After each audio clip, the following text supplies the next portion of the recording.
Sutra teratai yang menakjubkan. Bab 1. Pendahuluan. Sinfasyang Sutra Teratai episode 171. Menerapkan cinta kasih dan membangkitkan belas kasih untuk menyempurnakan sebab akibat. Saat berjalan keluar pagi-pagi tadi, saya menatap langit. Meskipun tetesan suara air hujan, namun langit benar cerah. Lingkungan sekitar begitu damai. Tak bisa menahan rasa syukur, bersyukur yang tak terbatas. Bersyukur atas tempat kita dilahirkan. Siklus 4 musim yang membawa keseimbangan bagi dunia kita. Sang Buddha adalah yang maha tercerahkan di alam semesta. Sang Buddha telah tercerahkan sifat nyata dan kekalnya alam semesta. Kebenaran sejati dari segala sesuatu di alam semesta ini adalah kekal. Sifat hakiki kita manusia juga tidak timbul dan tidak lenyap. Namun kita menjalani siklus kelahiran kembali yang tanpa akhir. Jadi sifat itu adalah kekal. Kompleksnya adalah siklus kelahiran kembali yang tanpa akhir. Manusia, niat pikiran kita yang timbul, tenggelam, dan tidak pasti. Jadi kita memiliki delusi yang ditimbulkan oleh pandangan salah dan pemikiran salah. Pandangan. Berapa banyak pandangan yang dimiliki kita semua makhluk? 62 pandangan keliru dan lain-lain. Di dalam air pertobatan sudah sangat banyak dijelaskan. Ini merupakan pandangan dan pemahaman kita para makhluk. Sebersit pikiran bodoh akan melahirkan 3 tanda halus. Oleh karena itu, kita mempunyai pandangan dan pemahaman yang tidak terhingga jumlahnya. Setiap orang memiliki begitu banyak pandangan dan pemahaman yang berbeda, apalagi begitu banyak orang di dunia ini. Coba pikirkan, bukankah dunia ini begitu kompleks? Oleh karena itu, pandangan adalah ketidaktahuan, ditambahkan dengan pemikiran yang berarti merenung. Setiap niat pikiran dan emosi yang timbul disebabkan oleh kondisi.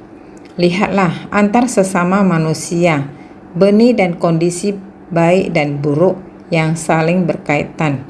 Pemikiran yang seperti ini melihat dan memikirkannya dan lain-lain. Seberapa banyak delusi yang kita miliki? Delusi yang sebanyak butiran debu dan pasir. Delusi artinya hal-hal yang tidak kita pahami. Seberapa banyak butiran debu dan pasir di bumi, sebanyak itulah kerisauan dan kegelapan batin yang kita miliki. Sehingga delusi yang ditimbulkan oleh pandangan salah dan pemikiran salah membuat niat pikiran dalam kehidupan kita semua mulai membangkitkan niat pikiran, menciptakan penderitaan dan karma. Karma ini telah tercipta. Karma kolektif para makhluk dapat menjadi ketidakselarasan 4 unsur di alam semesta, sehingga terbentuk, bertahan, rusak, dan musnah. Ini merupakan karma kolektif batin kita semua, sehingga menyebabkan begitu banyak bencana yang kompleks dan lainnya. Jika tidak kembali ke sifat hakiki, bukankah demikian murni, demikian nyata, demikian abadi? Kondisi yang tidak mengalami perubahan bukan? Singkat kata, sebersit kegelapan batin dapat menyebabkan terciptakan kekuatan karma yang sangat banyak. Sang Buddha bertahan pada satu hakikat sejati. Dari kehidupan ke kehidupan datang ke dunia dengan perahu welas asih, datang untuk membuka dan menunjukkan kepada para makhluk kembali ke sifat hakiki semula. Namun setiap kali datang ke dunia mesti harus ada tujuan utama. Oleh karena itu, 2000-an tahun lebih, Pangeran Siddhartha Negara Kapilawastu, beliau adalah datang ke dunia demi satu tujuan utama, menampakkan pencapaian kebudahan, mau demi para makhluk, membabarkan dharma. Saat di masa itu, pemikiran beliau menembus 4 pembedaan kasta, juga bisa mengatasi hidup kemewahan, kekuasaan memimpin dunia. Beliau bisa melepaskannya. Ini juga adalah penampakan wujudnya. Mau datang membimbing kita. Kita seharusnya bagaimana? Jangan melekat di satu saat. Saat itu adalah melepaskan. Satu bersit pemikiran diubah adalah meninggalkan kehidupan duniawi. Melatih diri adalah mencerahkan diri sendiri. Melewati 5 tahun pencarian, 6 tahun pelatihan keras. Prosesnya adalah begitu menderita. Akhirnya tercerahkan. Ini jugalah alasan Buddha menampakkan wujudnya, agar semua orang mengetahui bahwa pembinaan diri tidaklah semudah itu. Meskipun kita memulainya dari satu niat pikiran, tetapi kita juga harus melewati berbagai fenomena kehidupan yang berkondisi maupun yang tak berkondisi, perubahan-perubahan alam, kerasnya kehidupan, dan sebagainya. Kita harus melalui semua itu. Barulah kita dapat mencapai pencerahan dalam keheningan. Sesungguhnya, pencerahan ini pada dasarnya adalah sifat hakiki beliau. Hanya saja melalui proses perwujudan seperti ini yang dikenal 8 fase menuju kebudahan, agar kita dapat memahami bagaimana beliau membimbing kita melewati tahap-tahap tersebut. Mencerahkan diri sendiri, mampu memahami bahwa sifat itu adalah nyata dan kekal, serta menghapus delusi dan hayalan semu. Meskipun hanya beberapa kalimat seperti ini, jika benar-benar dijelaskan, yakni sifat hakiki Buddha adalah nyata dan kekal. Prinsip kebenarannya sangat mendalam. Bagi seseorang yang telah tercerahkan dengan memahami satu prinsip kebenaran, semua prinsip kebenaran dapat dipahami dengan jelas. Jadi, apakah kita mampu mencerahkan diri sendiri?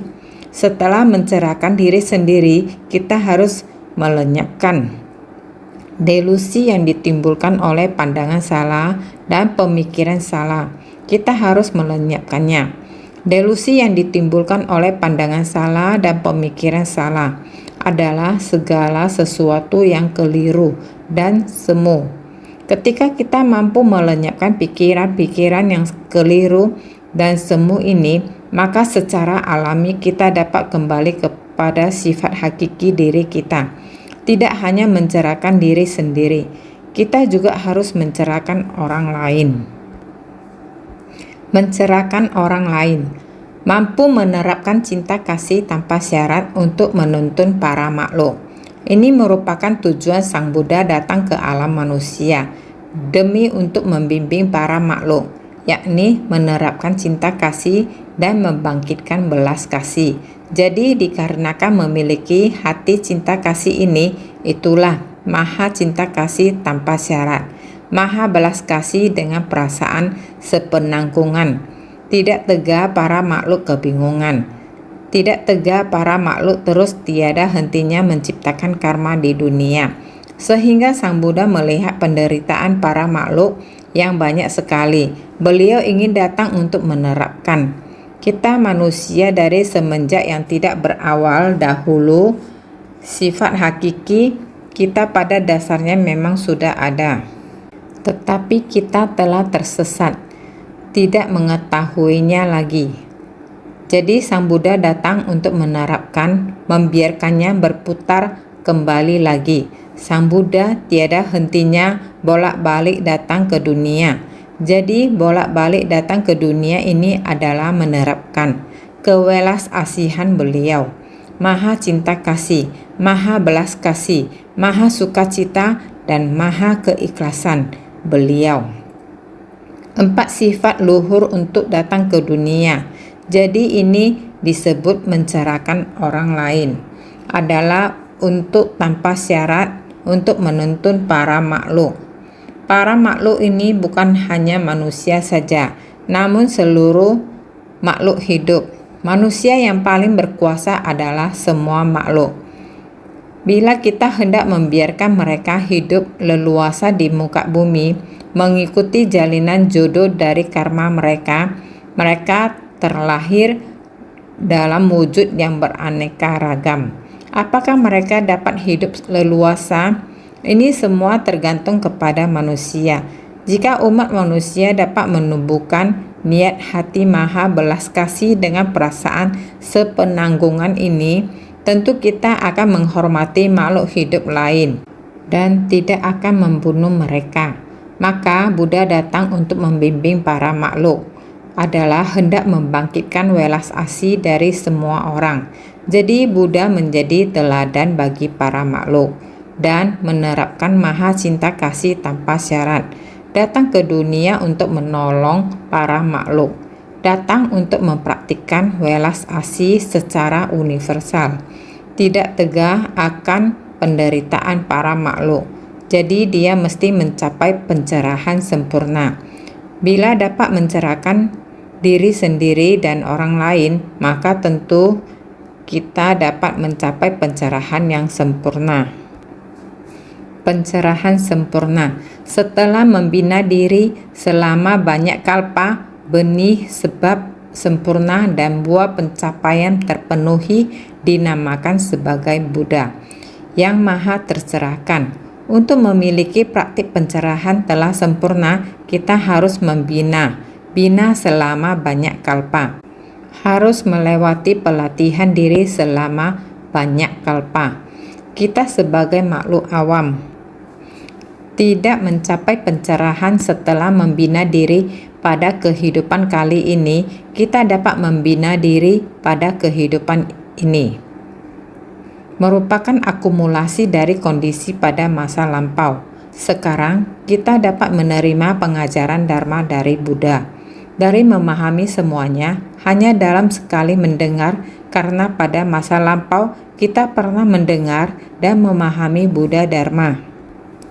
Secara perlahan, kita telah mendekat kepada sifat hakiki kita.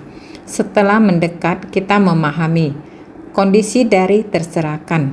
Oleh karena itu, Sang Buddha membabarkan, ketika beliau ingin mencapai kebuddhaan, juga harus melewati 3 asamkhya kalpa, sehingga disebut sebagai melalui banyak kalpa. Harus membina diri, melewati kurun waktu yang panjang. Praktik apa yang dijalankan dalam waktu yang lama? Menjalin jodoh secara luas dengan para makhluk, sehingga setelah membina diri selama banyak kalpa, benih sebab sempurna dan buah pencapaian terpenuhi. Dalam kurun waktu tersebut, jalinan jodohnya telah matang, sehingga menampakkan wujud mencapai kebuddhaan untuk mencerahkan diri sendiri dan orang lain. Praktik pencerahan telah sempurna, sehingga dinamakan sebagai Buddha. Sang Buddha merupakan yang tercerahkan,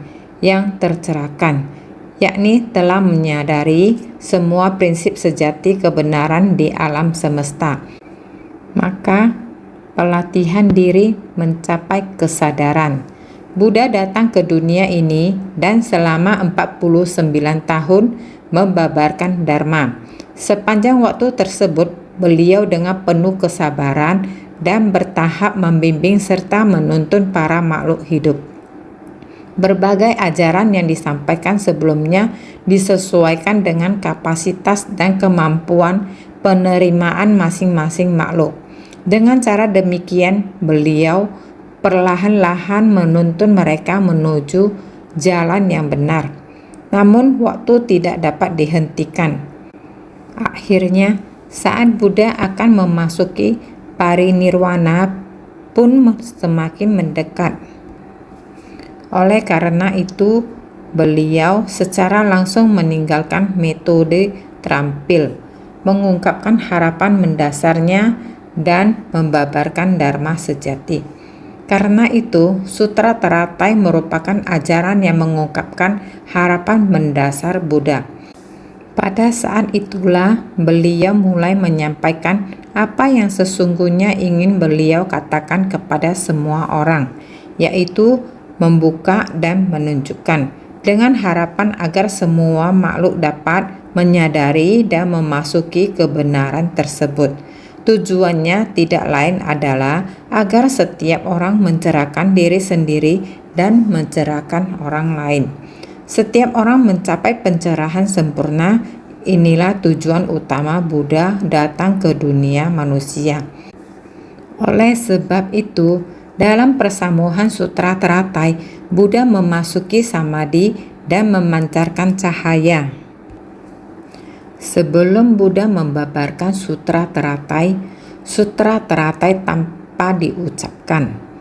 Buddha membabarkan sutra makna tanpa batas, lalu memasuki samadhi makna tanpa batas, hingga memancarkan cahaya. Dalam cahaya itu, cahaya putih di antara kedua alis terpancar menerangi alam yang begitu luas.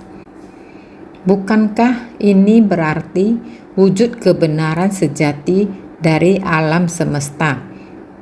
Semuanya tampak nyata di hadapan. Namun banyak orang tidak mampu memahaminya, sehingga saling berpandangan dengan bingung.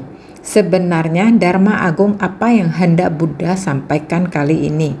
Begitu lama dalam samadhi, memperlihatkan keadaan luar biasa, memancarkan cahaya, dan tanda-tanda istimewa.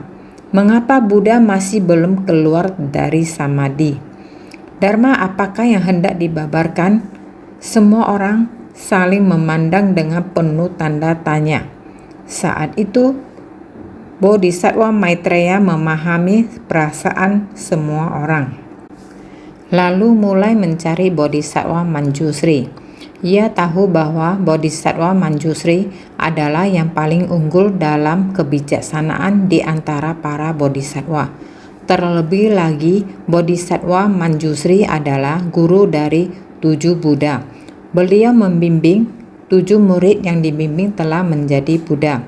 Total ada 7 Buddha. Karena itu, hanya Bodhisattva Manjusri yang mampu memahami cahaya dan tanda istimewa yang diperlihatkan Buddha. Hanya jika Bodhisattva Manjusri bangkit dan menjelaskan kepada semua orang, barulah semua dapat percaya dan menerimanya. Inilah yang diketahui bahwa Bodhisattva Maitreya, yaitu Bodhisattva yang kelak akan menjadi Buddha di dunia saha. Beliau segera akan mencapai kebudahan. Meskipun segera di sini berarti masih membutuhkan waktu yang sangat lama. Namun, beliau memiliki hubungan karma dengan semua makhluk di dunia saha. Dharma Buddha hadir di dunia saha. Buddha sekarang memancarkan cahaya dan mewujudkan penampakan. Prinsip ini sebenarnya seperti apa? Agar semua orang bisa memahaminya dengan jelas, maka Bodhisattva Manjusri dipilih untuk memberi jawaban. Dengan kebijaksanaannya, Bodhisattva Manjusri menjelaskan sebab dan kondisi Buddha Sakyamuni di saat ini memancarkan cahaya dan menampakkan tanda-tanda ini. Hal ini menyebabkan munculnya Buddha Chandra Surya Paradipa di masa berkalpa-kalpa sebelumnya. Seluruh proses ini dijelaskan oleh Buddha Manjusri.